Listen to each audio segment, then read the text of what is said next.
One word, and then I hope Thierry de Montbrial and Jacques Mistral won't tell me that I am too long, but if I may have 5 more minutes, just a word about lessons to be drawn, said in English.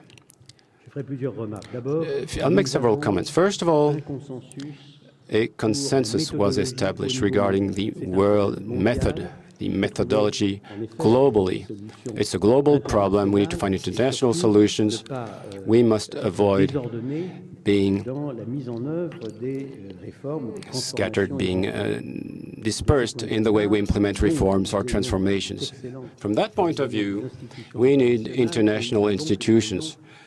And we also need a forum, a financial stability forum that was set up after the Asian crisis that turns out to be extremely useful, obviously, to channel all energies in order to set up all work groups, all working parties that need to implement, first of all, draft and then implement the changes that are necessary. So I insist on that. We do have an international methodology. We need to strengthen, if I may say, the energy that underlines this methodology. We do have a methodology at the European level as well. In Europe, we have ECOFIN, we have the Commission, we have the European Central Bank for those for what is involved with in the Eurozone. So it is key that we are disciplined at the European level. I think it's underway. We are on the right track, but every day I call for the unity of the Europeans in keeping with our own methodologies with regards to the decisions to make, lessons to draw in terms of managing the crisis, as well as the midterm or long-term lessons to draw. The recommendation, the directions that we're making, if I take those that were listed internationally by the International Stability Forum, or those that were drafted at the European level, there are many of them, many of these directions.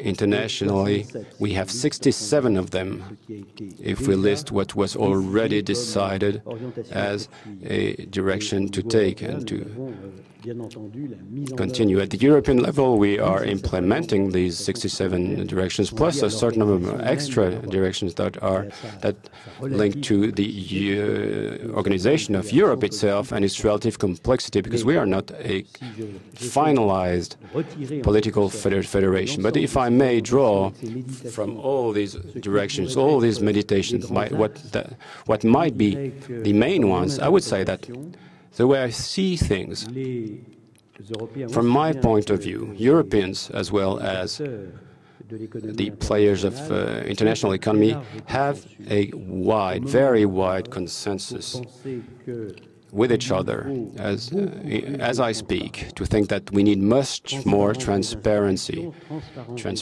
of institutions, financial instruments and markets.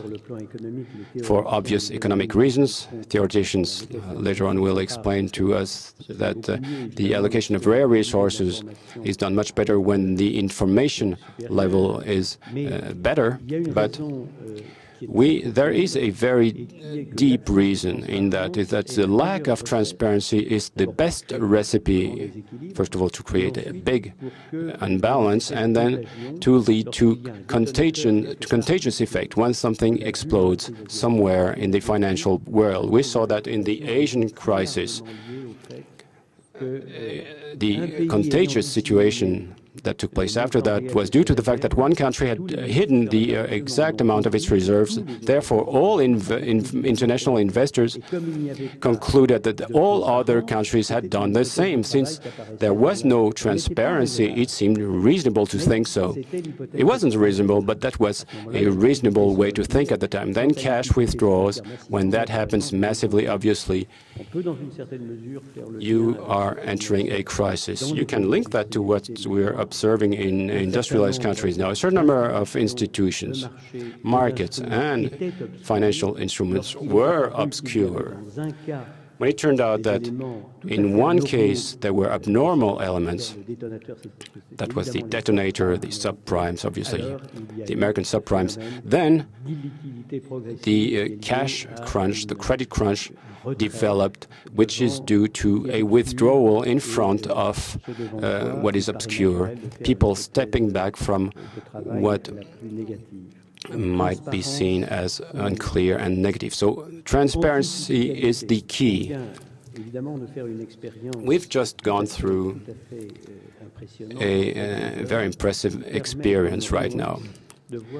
Just like with X-rays, you can see all the pro-cyclical elements in the functioning of international finance. This is true for the rules that we've put forward ourselves, the spontaneous behavior of a certain number of institutions as well.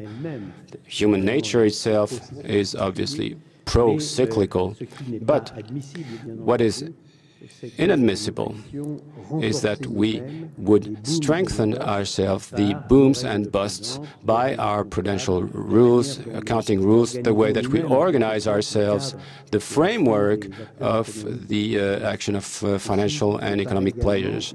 This is also a fundamental lesson to draw. The quest trying to eliminate all these pro-cyclical elements in the international finance is a key to understand what we're doing.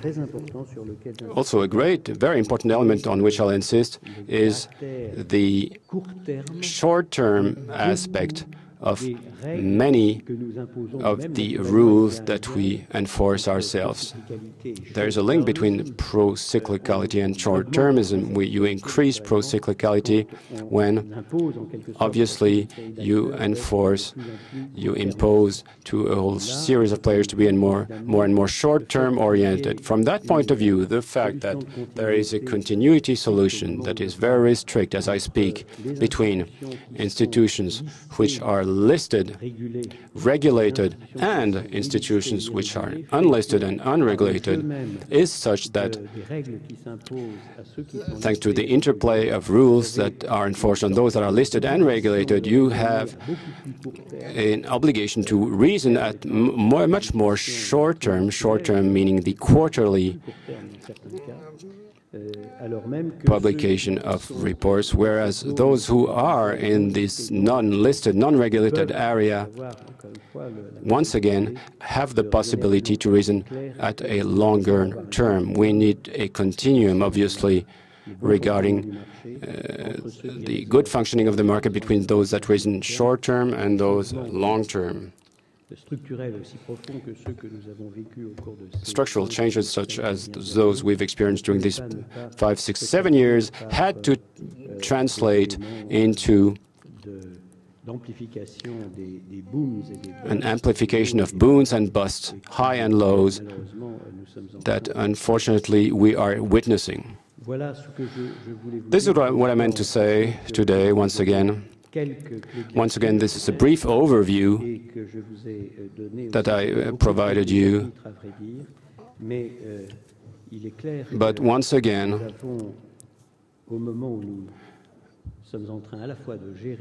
as we are managing difficult events that we need to face right now, we also need to draw all the lessons of what we are observing.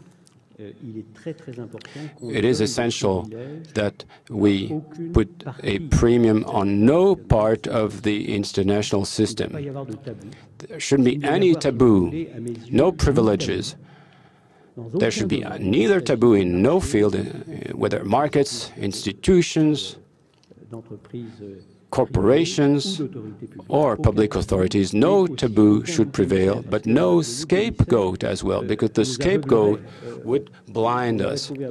You find a scapegoat, and then obviously you neglect the fundamental reasons. In my opinion, the whole system needs to be overhauled, once again, in detail, by drawing all the lessons that of what we're going through right now. We are lucky enough in our misfortune to have a real-size stress test, massive stress test. This is what we're going through right now. We need to draw all lessons today without taboo.